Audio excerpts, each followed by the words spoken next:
Mestinya hakim itu kan menjadi agen perubahan. Dengan putusan-putusannya itu, maka kemudian ada perubahan yang lebih baik di tengah masyarakat. Ini bukan hanya mengkhawatirkan bagi para pejabat yang bisa kena kasus pidana karena kebijakan yang dia jalankan, tetapi juga pelaku usaha. Iya. Kan gitu ya, pelaku usaha juga jadi gonjang-ganjing kan mengenai hal itu. Gitu. Jadi saya berharap ke depannya, katakanlah begitu, hakim sedapat mungkin berusaha ya semaksimal mungkin dari kemampuannya itu supaya kemudian apa yang diputuskan itu adalah apa yang kemudian menjadi pegangan buat masyarakat.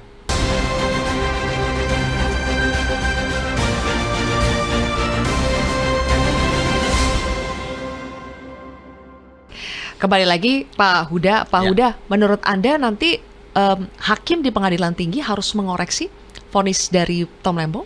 Menurut saya ya karena tadi ya dari putusan itu sendiri kemudian menimbulkan berbagai macam kontroversi baru, ya tidak menuntaskan perdebatan atau kontroversi yang ada. Pertama itu. Yang kedua, yang paling penting adalah sebenarnya kan tingkat banding ini pengadilan ulangan. Dia sama-sama menilai fakta. Beda kalau di kasasi terutama menilai penerapan hukum kan. Iya. Jadi kalau tingkat ulangan pasti dia harus menilai faktanya lagi. Kalau dia sependapat dengan pengadilan negeri dia akan kuatkan. Kalau dia sependapat kan dia batalkan, lalu dia adili sendiri, kan begitu ya Prof ya. Yeah. Akan ada pemanggilan saksi-saksi lagi. Jadi kalau menurut Pak? saya hakim kalau pengadilan tinggi kalau dia ingin kemudian yang disebut dengan judicial activism, menunjukkan bahwa hakim itu sebagai bagian dari upaya untuk menyelesaikan persoalan-persoalan masyarakat, ya menurut saya harus nilai lagi semua fakta-fakta itu. Nah, tadi berkenaan dengan apakah perlu diperiksa saksi-saksi lagi. Secara hukum sebenarnya bisa, tapi secara praktek kayaknya nggak pernah. Ya, secara hukum sebenarnya jika dipandang perlu, hakim bisa mendengar keterangan saksi atau terdakwa gitu ya, di dalam pemeriksaan di tingkat pengadilan tinggi ataupun di Mahkamah Agung. Tapi prakteknya kita sepertinya berpatokan pada hasil persidangan yang dilakukan oleh di tingkat pertama gitu. Jadi kalau menurut saya optimis ini akan ada koreksi oleh pengadilan tinggi, entah koreksinya jadi lebih tinggi, kan bisa aja Prof ya. Jadi lebih tinggi, bisa jadi lebih rendah, bisa jadi bebas, bisa jadi lepas, kita serahkan kepada hakim tinggi kan mengenai hal itu. Karena masing-masing pihak sudah banding ya kan begitu. Jaksa juga tapi banding. Yang menarik nanti mungkin menjadi kontroversi lagi adalah setelah ada memori banding dan kontra memori banding. Nah, kita mau tahu juga nih dalil-dalilnya apa sebenarnya yang menjadi isu sehingga kemudian ini minta dibanding kan gitu loh. Karena kadang-kadang banding itu cuman ngulang-ngulang dalil di tingkat pertama. Saya kira itu jadi tidak penting karena yang dilawan dalam banding adalah putusan. Di tingkat pertama yang dilawan jaksa kan. Ini dua hal yang berbeda gitu loh. Yang kadang-kadang kegagalan pahamnya para pengacara ini, para advokat ini adalah dia sudah bicara di tingkat banding tapi masih membicarakan apa yang kemudian menjadi apa yang didalilkan oleh dia di tingkat pertama. Kita perlu sekali untuk mengetahui apa yang didalilkan oleh masing-masing pihak, baik kejaksaan maupun tim penasihat hukumnya Pak Tom Lembong, sehingga dia minta banding kan begitu. Kalau jaksa harusnya banding dari awal karena putusannya tidak lebih rendah dari tuntutan. Dari 2/3 kan begitu. 4,5 ya dari 7 ya. Betul. Jadi kalau menurut saya dari sisi itu ini pasti akan dikoreksi pertama. Yang kedua adalah kalau diperhatikan sebenarnya saya tadi sudah singgung juga perbuatan-perbuatan yang dikatakan sebagai melawan hukum yang dinyatakan terbukti oleh hakim dalam pertimbangannya itu melulu berkenaan dengan kebijakan Tom Lembong sebagai menteri. Di dalam hukum pidana sebenarnya ini masuk ke dalam penyalahgunaan wewenang di pasal 3. Jadi bisa jadi nanti berubah pasal. Kan begitu ya. Ini kita berandai-andai ya. Bisa jadi di pengadilan tinggi menganggap ini yang terbukti sebenarnya bukan pasal 2 tapi pasal 3. Karena ini bentuknya adalah penyalahgunaan wewenang sehingga ancaman hukumnya jadi lebih turun karena pasal 3 itu minimalnya 1 tahun. Jadi sebenarnya Tom Lembong itu di dalam tingkat pertama ini dihukum cuma 6 bulan. Karena 4 tahun dihukum oleh pembentuk undang-undang. Karena pembentuk undang-undang sudah tentukan minimal 4 tahun. Oke, baik. Oke, terima kasih. Prof Gayus, lesson learned ya. memang ini masih berproses, keputusan masih mungkin akan berubah, vonisnya masih akan mungkin berubah, tapi dari kasusnya Tom Lembong, apa yang bisa kita petik ya Prof Gayus? Karena kan sekarang banyak yang bilang bahwa, wah khawatir deh kalau jadi pejabat nanti kalau salah bikin kebijakan bisa dipidana gitu kan, dianggap korupsi padahal tidak memperkaya diri sendiri. Jadi catatannya, lesson learned, kalau misalnya hal-hal seperti ini tidak mau dipermasalahkan lagi, itu seperti apa Prof Gayus? Harus Pak Yusuf Kalla sebagai Wapres periode yang dulu bukan yang sekarang itu menggagas agar ada filter terhadap semua pejabat yang mempunyai kebijakan membuat sesuatu. APBN menentukan untuk membangun jembatan agar menghubungkan dari kampung ke kampung di desa itu. Tapi bupati merubah, lebih penting buka sekolah dulu. Ini masih bisa dengan alat lain. Ini penyimpangan dari kebijakan yang telah ditentukan. Apa ini perlu dihukum? Maka Pak Yusuf Kalla menginisiasi ada suatu lembaga filter.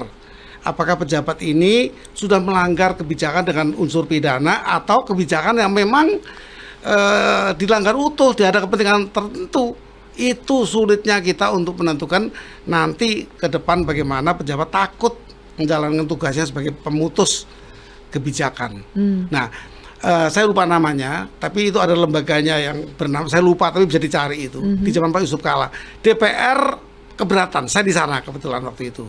Kami keberatan ini menjadikan diskriminasi, equality bisa the law nggak terjadi karena pejabat dibedakan, disaring, kalau rakyat enggak. Hanya pra-peradilan aja saringannya. Tapi ini pejabat tuh punya kebijakan yang perlu diteliti. Unsurnya adalah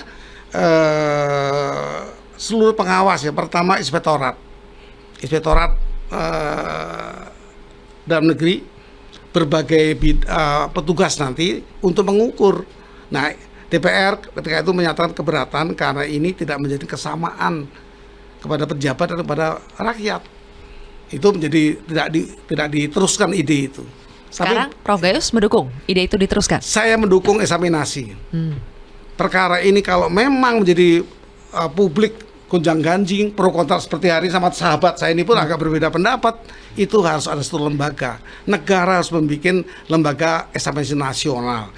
Itu beda. Itu gagasan saya bawa ke Pak Jokowi, diterima, dibentuk ratas, setelah mau habis di over ke Pak Mahfud. Saya ketemu Pak Mahfud, janji nanti ini menarik, saya akan cari 10 pakar hukum di Indonesia, kita bikin.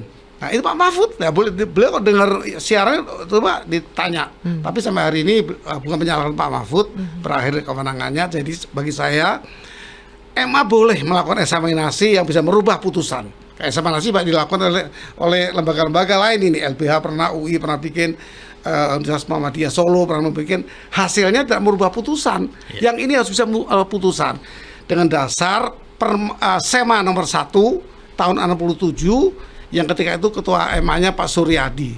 Beliau membuat instruksi, artinya SEMA garis miring instruksi agar pengadilan tinggi meneliti semua putusan-putusan di bawah MA untuk dilakukan eksaminasi. Jadi MA juga bisa mengeksaminasi kalau dia mau membuat satu tim penelaah layak untuk dieksaminasi, buat perma. Ini perlu eksaminasi putusan yang itu juga, yang lain enggak. Nah itu dipilih oleh penelaah dari layaknya sebuah eksaminasi dilakukan di tingkat MA. Tidak cukup hanya dengan pendampingan dari KPK, Kejaksaan, Polri, kan sekarang ada juga kayak gitu, Prof. Itu namanya pejabat-pejabat daerah minta tuh didampingi sebelum membuat keputusan. Itu masih rencana ya, Integrated Criminal Justice System ada, tapi nggak berjalan. Karena apa ya? Khawatir masing-masing. Ini satu badan, MA bertanggung jawab membuat eksaminasi. Dasar perma SEMA nomor 1 tahun 67 kalau dibaca itu instruksi. Itu satu usulan dari Pak Huda. Seperti apa lesson learn-nya? Iya, saya berpikir bahwa sekali lagi mestinya hakim itu menjadi agen perubahan. Dengan putusan-putusannya itu, maka kemudian ada perubahan yang lebih baik di tengah masyarakat. Ini bukan hanya mengkhawatirkan bagi para pejabat yang bisa kena kasus pidana karena kebijakan yang dia Masyarakat. jalankan. Tetapi juga pelaku usaha. Iya. Kan gitu ya, pelaku usaha juga jadi gonjang-ganjing kan mengenai hal itu. Gitu. Jadi saya berharap ke depannya, katakanlah begitu, hakim sedapat mungkin berusaha ya semaksimal mungkin dari kemampuannya itu supaya kemudian apa yang diputuskan itu adalah apa yang kemudian menjadi pegangan buat masyarakat. Kan begitu. Ini putusan ini terus terang memang belum inkrah, tetapi tidak bisa dijadikan pegangan. Orang boleh berpendapat seperti Prof. Gayus, boleh berpendapat seperti saya gitu ya. Mungkin ada lagi berpendapat yang lain, katakanlah seperti itu. Karena sebenarnya polisi, jaksa, KPK di bawah eksekutif dia punya misi tertentu, ya silakan saja. Tapi pengadilan justru yang menjadi penyelesai. Kan begitu. Kita kan berharap kan seperti itu. Nah, tapi sayangnya di dalam kasus ini belum terjadi. Dan kita berharap tentu ada evaluasi ya kan terhadap putusan ini. Walaupun Pengadilan Negeri Jakarta Pusat sudah mengeluarkan statement ya bahwa apa yang diputuskan itu adalah sesuai dengan fakta persidangan, katakanlah begitu ya, sudah mengeluarkan statement itu. Tapi maksud saya kan ada fungsi pengawasan juga oleh hakim tinggi, oleh pengadilan tinggi, oleh Mahkamah Agung terhadap pengadilan di bawahnya, begitu ya Prof ya. Jadi maksud saya harus ada evaluasi terhadap pelaksanaan. Ini kayaknya kita masih digegerkan ya dengan kasus di mana kemudian sejumlah hakim ditangkap kemarin, terus kemudian terjadi mutasi besar-besaran di seluruh Jakarta ini. Ditangkap kasus suap ya? Iya, ditangkap kasus suap. Sehingga kemudian hakim yang memutus kemarin ini seperti gamang gitu ya. Nah, ini menurut saya yang perlu jadi bagian evaluasi juga oleh Pengadilan Tinggi, Mahkamah Agung terhadap situasi ini. Jangan sampai kemudian ketika orang berkata pengadilan adalah benteng terakhir keadilan, katakanlah seperti itu kan sebenarnya tersirat suatu keinginan agar bahwa apapun masalahnya, apapun perbedaannya, kalau sudah diputus hakim ya kita samina wa ta'na, kan begitu. Pengennya begitu. Ya. Tapi sayangnya menurut pendapat saya sekali lagi belum terjadi dalam kasus ini. Mudah-mudahan dalam kasus yang akan datang. Saya kira itu. Terima kasih atas pendapatnya Prof. Gayus dan juga Pak Huda. Ya. Terima kasih ya. Sekali lagi kita harus meyakini bahwa pada akhirnya kebenaran akan menemukan jalannya. Betul.